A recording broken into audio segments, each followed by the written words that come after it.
Mirë, me mua në studio është bashkuar avokati I njohur, zoti Hidayet Beqiri. Avokat, mirë mbroma, kënaqësi që je me mua drejt për drejt në ora e fundit.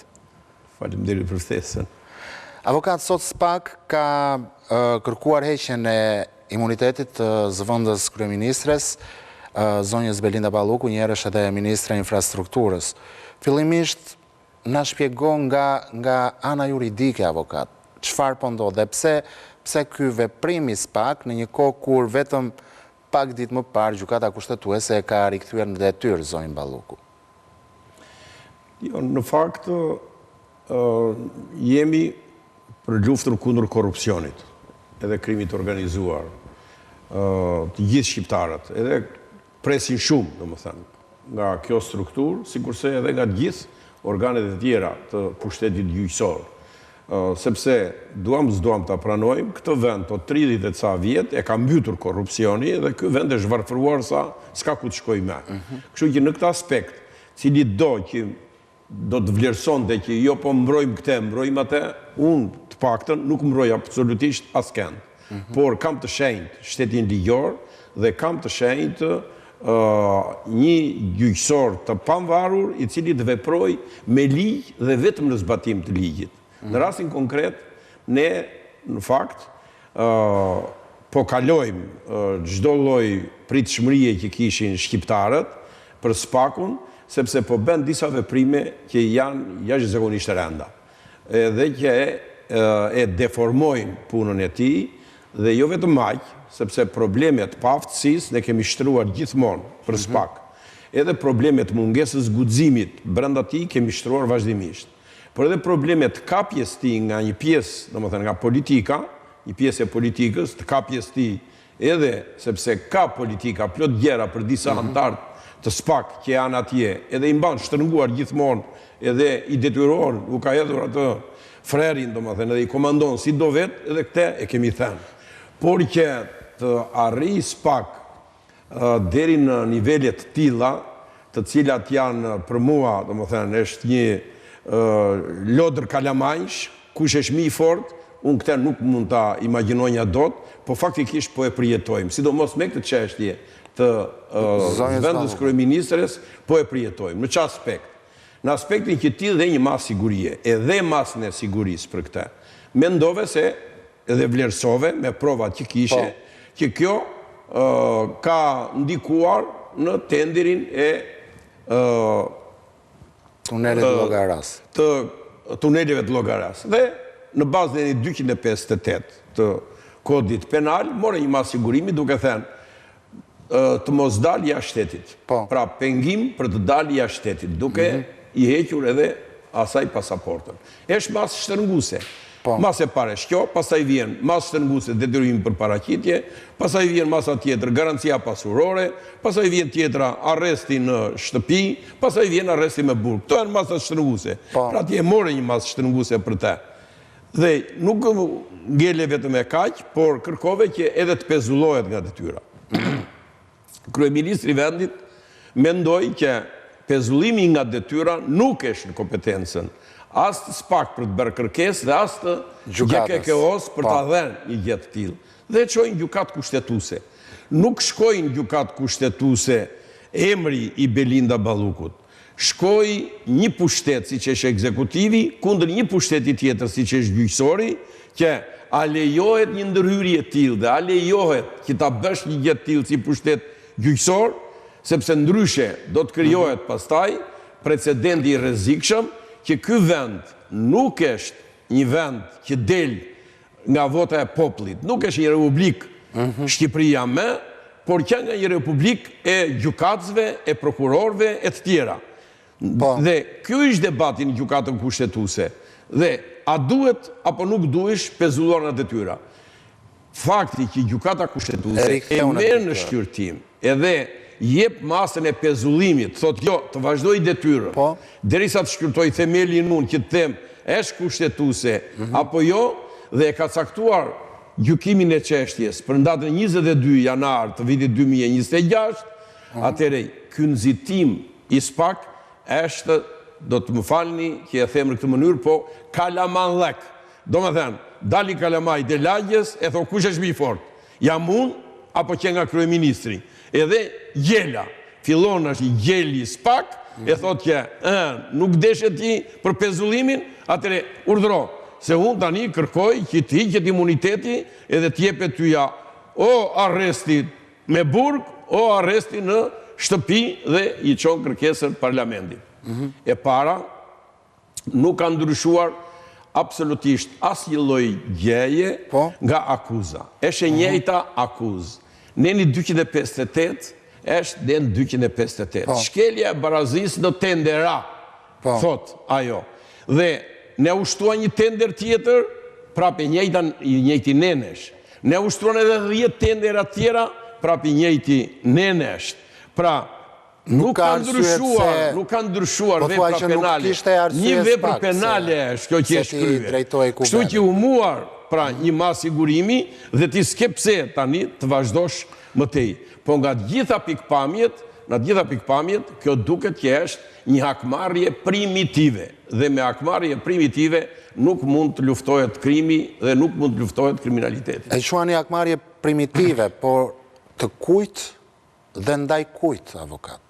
Po, në rastin konkret, ne shikojmë e para njerë që edhe në gjykimet tjera, bje fjala vetë Spaku. Spak, kur filloj të lojnë e telefonave, se Spak faktikisht e kam thënë unë, është një struktur faktikisht që 80% të kohës vetë mere vetë me telefona. Lojra fëmijsh, do më thënë ata, po më s'ken telefonin, ata kam falimentuar, kam vdekur si institucion. Vetë me telefonin mere në ata. Mesajit aty gjithë ditën, 3 faqe i zbardhin ato telefonit, 3 orë, 2 orë pasaj lozin atje, se janë ato lojet e fatit, atje që të shlodhen një qikë, do më thënë me telefona mere, nuk mere edhe me prova tjera në këtë mes. Kur erdi problemi, muarën ato përgjimet që na erdhen ne, na Sky e kroqat, që erdhen këtu, qëfar beri, janë prova, nuk janë prova, u vunë diskutim në Shqipëri, këto, si kur se u vunë gjithë botën, do konsiderojnë prova, nuk do konsiderojnë, dhe u kërkua mendim gjykatës kushtetuese.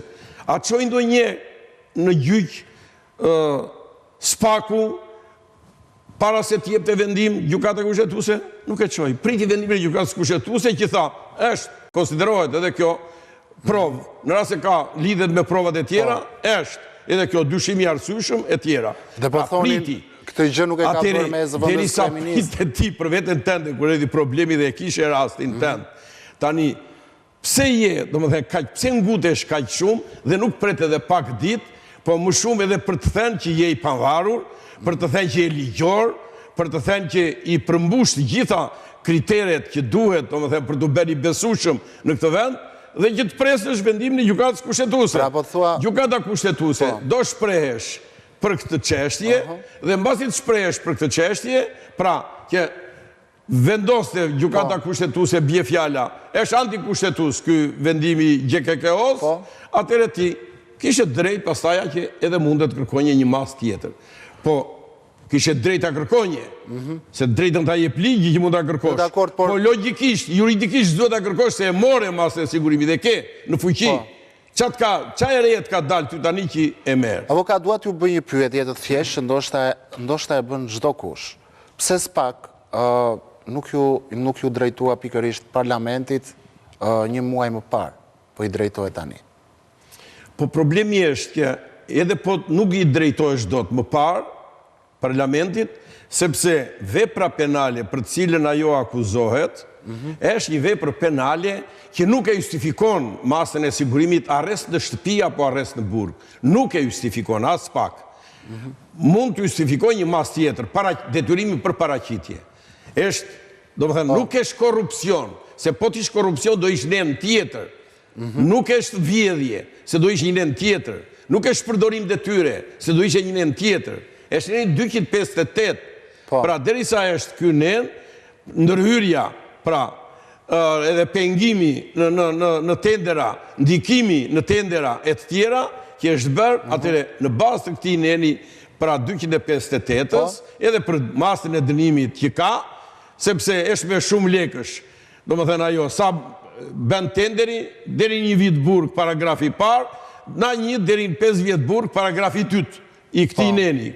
ka që është maksimalja, edhe kur ka gjerat kësaj natyre, atëre ne edhe për rastet tjera që janë të rëndom të afare, nuk marrim masën e arrestit me burg, smeret kjo masë, por një detyrim paraqitje. Por faktikisht, për çfarë bëhet një gjë e tillë? Këtu bëhet sepse ngarkesat në SPAK janë të rënda. Edhe për rastin konkret, mua më vjen keq, sepse ata që janë atje në SPAK në një pikpamje janë kolegë, se kolegë i konsideroj, se punojmë bashkë me ta, ai në pozicionin akuzës e unë të mbrojtjes, po problemi është... Çfarë ngarkesash ka avokate? Çfarë ngarkesash ka për rastin konkret? Në rastin konkret, përveç ndikimeve tjera, do më thënë gjellëku e para. E dyta, hakmarrja primitive. Do më thënë, me që e beri këshu, e bere ti të gjykata kushtetuse, po, unë, do më thënë, kam tjetrën, sepse kam drejtën ashtë të kërkoj edhe në parlament që t'i hiqet asaj imuniteti dhe të marri mas tjetër më të rëndë. Por kryesores këtu është mafia politike që është shumë e fort këtu në Shqipëri, ndërhyrjet e rënda politike, të cilat me që kanë disa gjera në dorë për këta të SPAK-ut, të më falni për shprejen, po ua kanë futur në big të dyja, edhe duke i futur në big të dyja, atëre këta detyrohen të mbajnë edhe qëndrimet të tilla, qëndrimet të tilla të dënueshme. Kush është mafia politike? Po në radhë të parë, ne shikojmë ndaj kujt bëhet. Bëhet ndaj një personi e cila është armike e betuar e opozitës aktuale, e Sali Berishës me shok. Pse? Sepse të paktën me atë që beri në Fier, me atë sukses të jashtëzakonshëm që pati në Fier, me atë turpërim të jashtëzakonshëm që ju bë opozitës në Fier, që doli domethënë me gishtë në gojë për turpin e saj, pra me atë turpërim të madh, këta të marrin inat, edhe këta njerëz që punojnë, këta njerëz që janë të fuqishëm, në alternativën që është aktuale sot, këta i godasin, siç goditën Sajmir Tahirin, siç goditën Erion Velin, siç goditën Lefter Kokën, siç goditën Vanjush Dakon, shumë herë më shumë, godasin, edhe pikërisht e goditën 6 ditë, 7 ditë para se të beshin zgjedhjet në Tiranë, se këta nuk e dini që nuk do beshin zgjedhjet në Tiranë, të deleguarën kryesore që kërkonte të arimerte Bashkinë e Tiranës prap, Belinda Ballukun. Pra, duke qenë që e kanë armike të tillë të betuar këtë, atëre këtë prokurorin e kishin të shantazhuar, sepse ky prokuror që ka bërë këtë veprim, ky prokuror është i shantazhueshëm. Pse është i shantazhueshëm? Sepse është pikërisht ky prokuror, të cilin ja bën një kallëzim penal 11 deputet Partisë Demokratike dhe ka kallëzimin akoma SPAK për problemin e inceneratorëve. Pra është shtrënguar fort, aty nuk i lanë kusur pa i bërë. Edhe sot thonë që është nga më të mirët. Në 2024 në janar e kanë kallëzuar 11 deputet saj. Por nga ana tjetër, po janë mbajnë atë dosje dhe erdhi momenti janë nxuarën sot atë dosje ati që të bënte këtë veprim si që beri, që e detyruan çojë me njerë për mas tjetër sigurimi Belindën, sepse ndryshe po se çove atë, atëre dimle që do bëjmë me këtë dosje tjetër që kemi për ty. Cila është dosja tjetër që kanë për këtë prokuror Prençin ata? Dosja tjetër është turprimi që është bërë këtij prokurori me dosjen e shpirtit. E din shqiptarët që është dosja e shpirtit që na erdhi në Italia ne, edhe cili është kallëzimi i Shushit atje për kolegun e këtij, për prokurorin Akuqi, i cili u akuzua se mbylli trafikun e drogës në Vlorë sepse mori 200.000 euro. Ky që denoncimi, kallëzimi që bëri Shushi në Itali. Dhe Prençi e kishte rjetim këtë çështje dhe i doli emri Nakuçit. Dhe në vend që ta hetonte deri në fund Nakuçin, edhe të thoshte në fund, është i pafajshëm, s'ka lidhje s'ka marrë as një gjë, po është një shpifje që i bëhet e tjera me radhë. Po ta mbyllte me vendim, nuk e mbylli me vendim. Po i smangu emrin, ja hoqi emrin nga procedimi atje penal. Edhe duke i hequr emrin nga procedimi penal fare Nakuçit, atëre ky shpërdoroi detyrën vet ky prokuror. Nuk mbrojt kështu kolegu, do ta mbrosh me ligj. Nuk e mbrojti Klodian Braho, prokurorin Zarka atje në Vlorë që ki shokun më të ngushtë, po e arrestoi kur erdhi puna që bëri krimin ai. Dhe prokuror të tillë që janë të shantazhueshëm dhe prokuror të tillë, që i ka Saliu na mëngjezin darkët, edhe u nxjerr dosjet, atje, këta do japin drejtësi, këta do bëjnë drejtësi, këta bëjnë skandale të tilla siç i bën. Edhe siç po e bëjnë Po thua që Sali Berisha... Është një skandal. Është një skandal. Po Berisha me njerëzit e vet shantazhon prokurorët e SPAK. Po u shantazhua ky derisa sa bën një shkelje kaq të rëndë. Kjo është shkelje e rëndë. Tani do ta nuk e denoncojnë prokurorët e SPAK Saliun atë. Për shantazh. Prokurorët e SPAK po ata nuk po e marrin përgjegjësi penale për një numër të jashtëzakonshëm krimesh që ai ka bërë në këtë vend, dhe që në vend të merren me krimet e tij, në vend të merren me korrupsionet e tij, që filloi nga Druriarës tek Arsidi, skandali i Arsidit, edhe që vazhdojnë pasaj me krimet e tjera tek Floriri Krabës, edhe që vazhdojnë me privatizimin e Alpetrolit, e vazhdojnë me aferën më të rëndë korruptive që përfundoi me 3.000 të vrarë, me firmat piramidale që u agrabiti Saliu shqiptarve, e në vend që të merren me krimet e rënda, vrasjet e panumurt atë ti e tjera me radhë, merren me voglimat të tilla. Pse? Sepse zvendot tek ai, sepse ai ka në dorë, ai u merr frymën atyre siç po a merr ditë për ditë, dhe shqiptarët prandaj janë domethënë janë bërë me trauma, edhe thonë, nëse nuk gjykohet dhe dënohen krimet e Sali Berishës, këta me këto voglima do merren këta, do merren vetëm me telefona, se s'kan gjë tjetër në dorë tani, nuk u amban të vënë atje ku duhet vënë, nuk vënë te folje grenzave, nuk vënë tek ajo që i ka bërë gjemën Shqipërisë dhe shqiptarëve me gërdecin me 20 janarin e tjera. Nuk shkojnë atje këta të SPAK-ut, po merren me voglima tilla, edhe luajnë me gjëra të paradësishme, me gjëra që në fund të fundit është një ndërhyrje, nuk është ende, jo ende, por nuk është korrupsion. Nuk është korrupsion, nuk është vjedhje. U a thash dhe njerë, vetë SPAK-u e thotin gjë tillë, nuk e them unë. E thua vetë Meneni që e akuzon, Meneni 258 të kodit penal që e ka akuzuar atë. Kjo që nga më e rëndësishme, apo këto krimet e tjera që i din shumë mirë shqiptarët dhe që nuk vjen në bankun e të akuzuarve, nuk vete ky krye kriminali i Shqipërisë, po ky e mban ende rrotull këtë vend, edhe tashme edhe SPAK-un po e rrëzon ai, se SPAK-u me veprime të tilla po rrëzohet. Opinioni publik shqiptar e pat vetjuve. 97% ishte kur u shpall njeri vitit Dumani. Sa vajti sot? 47 është tani. 47%. Edhe sa po vjen edhe po e varros veten edhe më shumë. Varrose me qëndrime të kësaj natyre, me qëndrime që janë në dëm edhe të interesit kombëtar, po në dëm edhe të qeverisjes këtij vendi, por që i bie ndesh hapur në radh parë votës popullit, i bie ndesh Republikës së Shqipërisë, sepse mendojnë që me akte të tilla nuk qengemi neve, kot sa bën zgjedhje populli, kot sa zgjedh populli deputet ty apo kryeministër e ministër, në dorë e paska Dritani, edhe ky Prençi, domethënë të beka gjemën ky, mjafton që të shtrëngojë fort këtë, apo korruptoje këtë, edhe mbaroj puna, ra Republika. Mendon se me ardhjen në krye të SPAK të prokurorit të ri, zotit Brau, do ketë një le të themi shkuarje edhe më tej të dosjeve të nxehta, të dosjeve të forta, siç janë 21 janari? Problemi është që në radh parë njerë, një parantezë, jam i bindur 100% që Parlamenti i Shqipërisë nuk do të lejoj që të kaloj, nuk do të heqi, kur, po e hoqi, do jetë turpi tia edhe pasaj Parlamenti do që dërzohet shteti shqiptar. Pse? Sepse për ca dallkauk që janë aty në SPAK, për ca mediokër në çdo lloj pikpamje, edhe në pikpamje juridike, po edhe kështu pa dinjitet njerëzor, që bjen pre e presioneve, edhe duan të arrëzojnë shtetin me vendime edhe me akte të tilla të turpshme, që cili do e merr vesh që është një hakmarrje primitive, kalamallek, domethënë, pse bëre ti, pse çove ti që atë kushtetuese unë bëj këtë?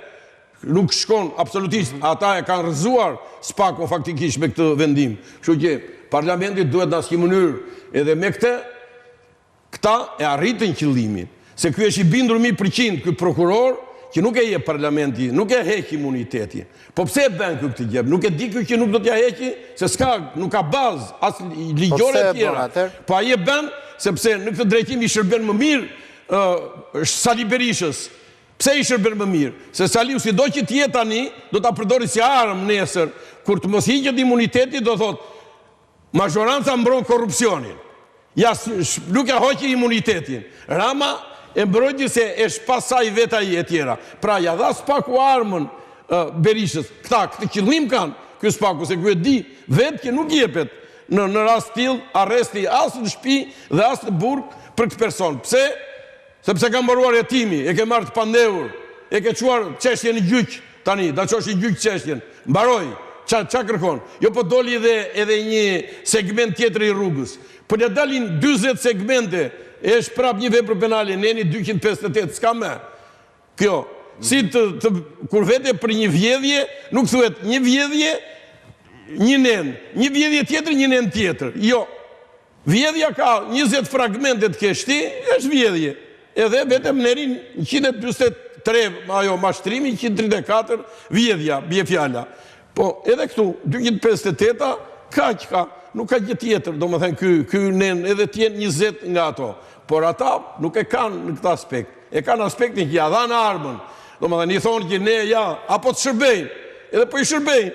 Të shërbyëm se të dhamë armën, do të thuash që Rama po mbron të korruptuarit e vetë, edhe prandaj nuk po e lëshon që t'ja heq imunitetin. Kurse Rama tani edhe majoranca, këtë gjë duhet ta bëjnë. Jo se po mbrojnë korrupsionin, po duhet të mbrojnë shtetin ligjor, duhet të mbrojnë qytetarët e këtij vendi, duhet të mbrojnë votën e popullit shqiptar, i cili po të votojë të qeverisësh, nuk do ta haj grurin edhe gurgullin ca mediokër atje, ca të korruptuar, ata prokuror, të cilët me që bëjnë pisleqje vetë, pisleqjet e tyre duhet i vuaj Shqipëria dhe shqiptarët, pra kur bën pislekun ik janë jep dorëheqjen dhe ik, se si e i besueshëm për ta bërë atë detyrë, por jo që të shantazhohesh, jo edhe pastaj të bësh veprimet kësaj natyre. Jam i bindur që prokurori që ka marrë drejtimin sot, drejtuesi i prokurorisë, nuk është i këtij niveli mediokër. E njoh personalisht, po edhe profesionalisht, është i botës edhe akademike, dhe ai e di që nuk bie organi akuzës të tilla banalitete si qëra me këtë kërkesë. Dhe duke qenë i tillë, ai urgjentisht duhet t'japi drejtim Isën Janarit, t'japi drejtim Gërdecit, t'japi drejtim aferës së rend korruptive me Bankers Petrol, që mbajti vetëm Bankers Petrol me 14 miliard dollar që do merrin shqiptarët nga Bankers Petrol, me 14 miliardët e Bankers Petrol është mbajtur vetëm Liri Berisha me fondacionin e saj, duke marrë vit për vit shpërblim prej Bankers Petrolit dhe asnjë shqiptar nuk ka përfituar tjetër. Me këto të merret SPAK, edhe mos të merret me lodra. Avokat, faleminderit, ishte kënaqësi që ishit me mua këtë mbrëmje në orën e fundit.